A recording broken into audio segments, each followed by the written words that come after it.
Экзамен по начертательной геометрии – главный страх первокурсников геологоразведочного университета. Айгиз пересдает второй раз. Не хочется тройку в первую сессию. Тем более, что все остальные экзамены на хорошо и отлично. Айгиз – один из 12 первокурсников, которые приехали из Башкортостана и учатся в одной группе. В этом году вуз решился на эксперимент – объединить студентов-земляков. Планируем в этом году, имею в виду набор 2012 года, этот эксперимент повторить, возможно, расширить.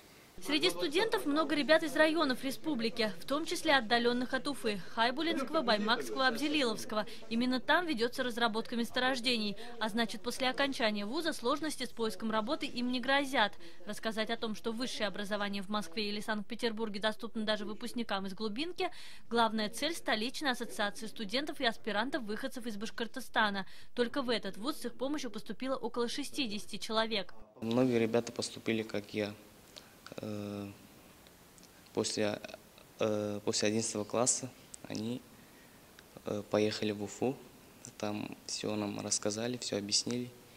Сотрудничество с ассоциацией интересно и администрации вузов. Через земляков, опекающих студентов, легче решать организационные и даже воспитательные вопросы. А потому приглашения учиться в Москве поступают от руководства вузов.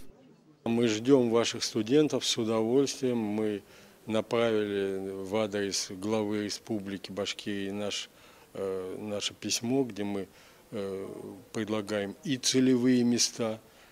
И если индивидуально захотят ребята, пожалуйста, мы рады. Татьянин день будущие геологи встречают дома. Успевающие студенты заранее сдали сессию. Но на каникулах не расслабишься, ведь во втором семестре тоже экзамен по начертательной геометрии. Зиля Авзалова, Гульнара Абдрахманова, Дмитрий Подольный. Башкирское спутниковое телевидение. Москва.